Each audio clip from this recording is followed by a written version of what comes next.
Ready to move in premium triplex villas at Bachapalli APR Projects. ఇదే అక్క చెల్లెమ్మలు ఇదే 33 లక్షల మంది ఇదే అక్క చెల్లెమ్మలు వారి అక్క చెల్లెమ్మల కుటుంబాల ఖాతాలు కూడా చూస్తే ఆ అక్క చెల్లెమ్మల కుటుంబాలు మరో 56,188 కోట్ల రూపాయలు కూడా మంచి జరిగింది అని కూడా చెప్పడానికి సంతోషపడతా ఉన్నాను. ప్రతి అడుగు కూడా మీ బిడ్డ ప్రభుత్వం ఒక మహిళా పక్షపాత ప్రభుత్వంగా నా అక్క చెల్లెమ్మలు సంతోషంగా ఉండాలి, వాళ్ళ కుటుంబాలకు మంచి జరగాలి అని ఈ 58 నెలల కాలంలో ఆ అక్క చెల్లెమ్మల గురించి ఆలోచన చేస్తూ ఆ అక్క చెల్లెమ్మల కుటుంబాలకు మంచి జరగాలని విద్యాపరంగా, ఆర్థిక పరంగా, సామాజిక పరంగా, రాజకీయ పరంగా, జెండర్ పరంగా, నా అక్క చెల్లెమ్మల భద్రత పరంగా వారందరి సాధికారతకు లక్ష్యంగా ఈ 58 నెలల కాలంలో గొప్పగా అడుగులు వేశామని కూడా ఈ సందర్భంగా చెప్పడానికి గర్వపడతా ఉన్నా. అందరినీ కూడా ఆలోచన చేయమని అడుగుతా ఉన్నా. నేను చెప్పే ఈ మాటలన్నీ కూడా ఆలోచన చేయమని మిమ్మల్ని అందరినీ కూడా కోరుతా ఉన్నా. గతంలో ఎప్పుడైనా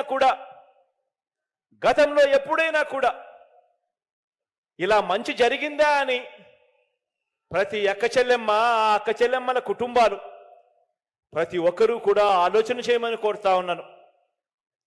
మొట్టమొదటిసారిగా నా అక్క చెల్లెమ్మలు బాగుండాలని రాజకీయ సాధికారత కల్పిస్తూ నామినేటెడ్ పోస్టులు, నామినేషన్ మీద ఇచ్చే కాంట్రాక్టుల్లో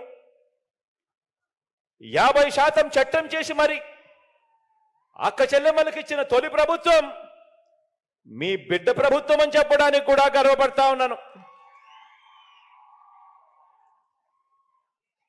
గత ప్రభుత్వానికి అక్క చెల్లెమ్మలకు ఇలాంటి మేలు చేసే మనసే లేదు. ఏకంగా చట్టం చేయాలని 50% పదవులు నా అక్క చెల్లెమ్మలకే ఇవ్వాలని, 50% నామినేషన్ వర్కులన్నీ నా అక్క చెల్లెమ్మలకే ఇచ్చే విధంగా చట్టం చేయాలని, ఇలా చెయ్యాలి అని మనసే లేదు గత ప్రభుత్వానికి. ఆలోచన చేయమని అడుగుతా ఉన్నా. చరిత్రలో తొలిసారిగా గతంలో ఎప్పుడూ కూడా చూడనట్టుగా చదివించే తల్లులకు ప్రోత్సాహకరంగా కేవలం మీ పిల్లలను మీరు బడుగు పంపిస్తే చాలు, ఆ పిల్లలకు మంచి మేనమామగా, ఆ అక్క చెల్లెమ్మలకు ఒక మంచి అన్నగా, ఒక మంచి తమ్ముడిగా మీరు పిల్లలను బడికి పంపిస్తే చాలు, స్కూల్స్ రూపురేఖలన్నీ కూడా మీ బిడ్డ మారుస్తాడు. మీ పిల్లలను కేవలం మీరు బడికి పంపిస్తే చాలు, ప్రోత్సాహకరంగా అమ్మఒడి అనే పథకం తీసుకువచ్చి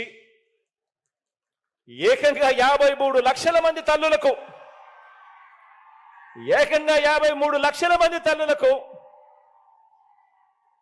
ప్రతి ఏటా 15,000 రూపాయలు ఇస్తూ ఆ అక్క చెల్లెమ్మలకు అండగా నిలబడిన ప్రభుత్వం, ఇలా చదువులను ప్రోత్సహిస్తూ అక్క చెల్లెమ్మలకు తోడుగా నిలబడిన ప్రభుత్వం దేశంలోనే కాదు, దేశంలోనే ఎక్కడా లేదు.